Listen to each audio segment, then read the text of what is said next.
咁如果女主人嘅位落咗一啲廁所啲咁咧，其實對女主人嘅泌尿系統啊，或者係生殖系統都會有問題嘅。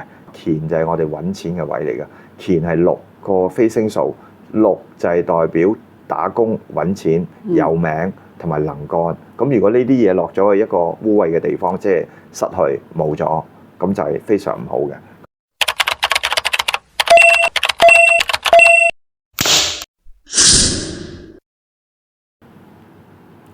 自己人生自己話事，歡迎大家收睇我嘅 channel。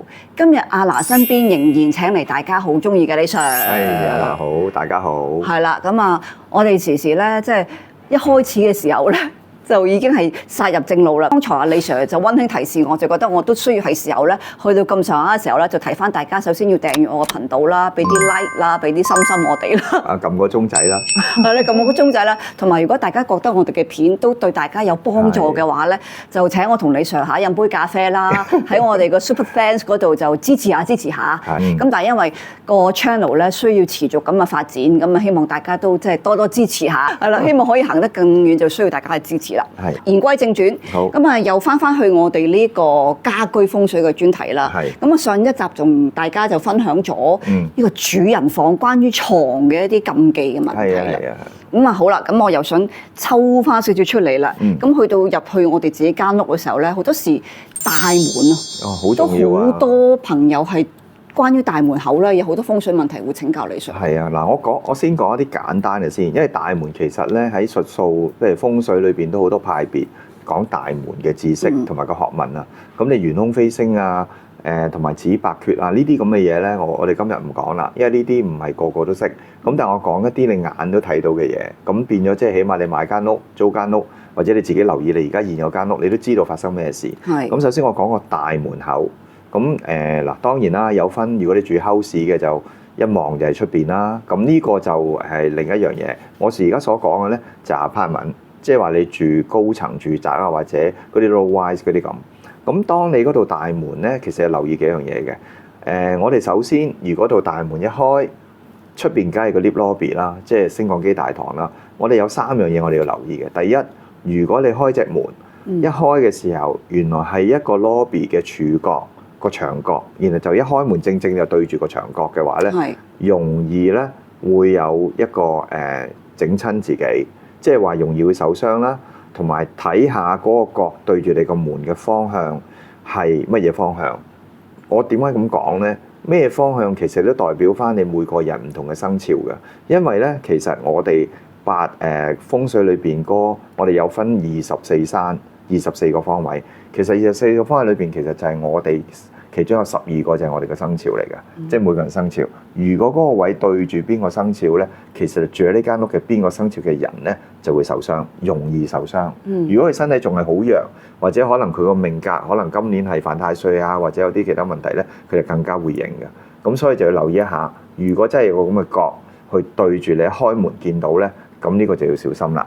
咁一陣我都會講埋大約點樣去化解嘅嚇，咁就再講啦。咁我哋而家就講第二種咯。第二種就係話一開門見到個 lift，到 lift 因為會一開一閂噶嘛，係咪？咁其實呢個咧我哋叫鉸剪煞，呢啲容易有手術嘅，容易呢啲屋咧住落去就容易邊個身體最弱，或者好似頭先咁講，邊個人嘅生肖對應嗰個方向，例如嗰個人係屬老鼠，原來嗰個位向正北嘅。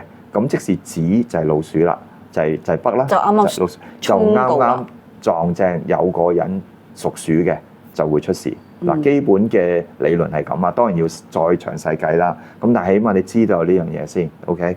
咁第3樣嘢要留意咧，就係話有啲人嘅屋咧，佢係住一啲新嘅住宅，尤其是某大發展商唔講邊間啦，嗰間乜3個字嘅嗰間，咁佢就好興咧，一梯就可能10伙啊。或者10幾伙咁樣，咁就好似 hotel room 咁嘅，咁就長方形嘅條走廊，咁啊兩邊對住都係門啦。咁我就唔講對住啲門先，我就講一頭一尾嘅門先，因為有啲單位係一頭同一尾嘅，就經過一條長走廊。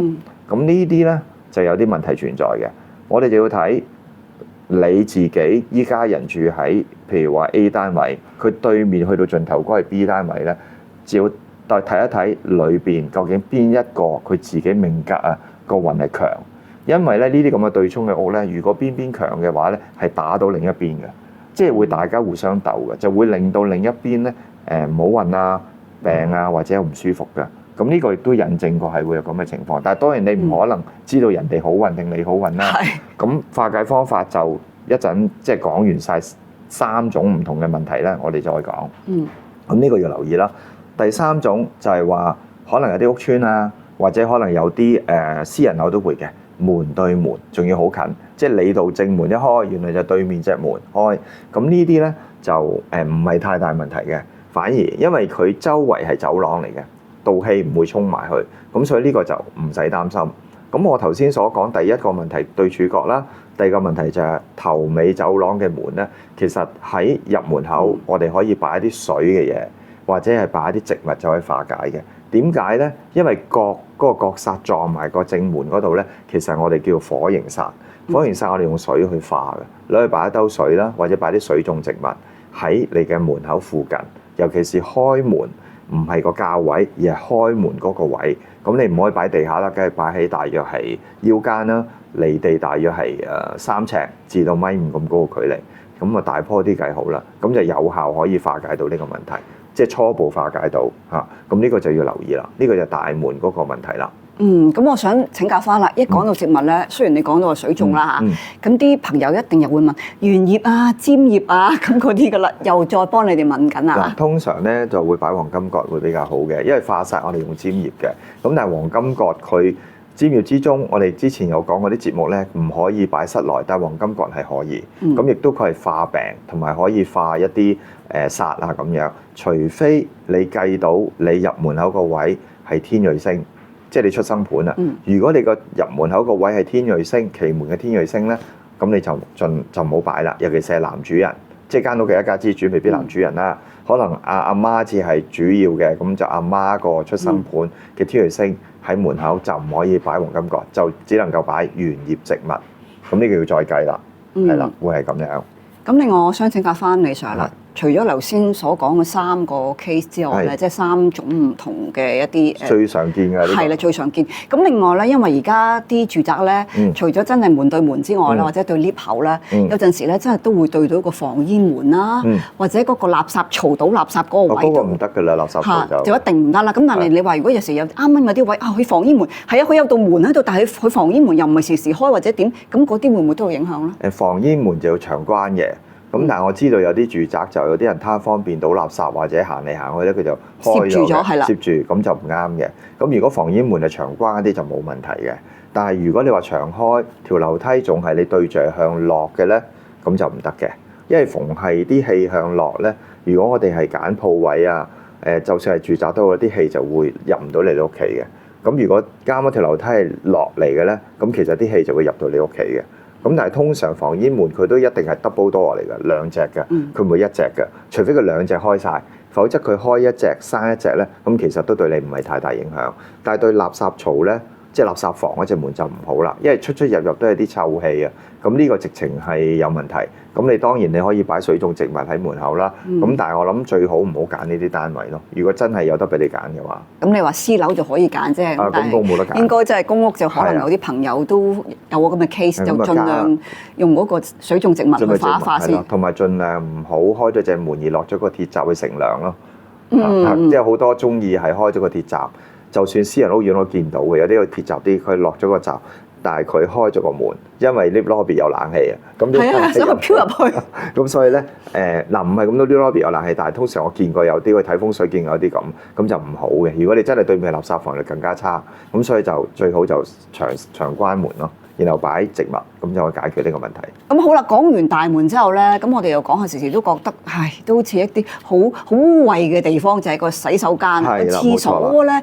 感覺上都好多嘢要注意，或者會唔會有啲相沖嘅嘢？咁如果喺家居裏邊個洗手間，我哋又冇啲咩需要注意咧？嗱係洗手間咧，頭先我講咗，如果你買一間屋或者租一間屋，或者而家已經住緊咧，你可以度一度洗手間有3個位咧，就絕對唔可以喺度嘅。第一，洗手間喺南邊係唔好嘅，即係你間屋成間屋嘅南邊係洗手間，因為點解咧？其實我哋都係一個簡單嘅理論嘅，都係一個5行嘅相克相生嘅啫。因為洗手間係水嘅成分，係水啦，大家都知啦。咁南邊就係火離火，咁其實都係水火不容嘅。咁其實咁樣嘅情況之下咧，都容易係引致係住喺裏邊嘅人容易嗌交。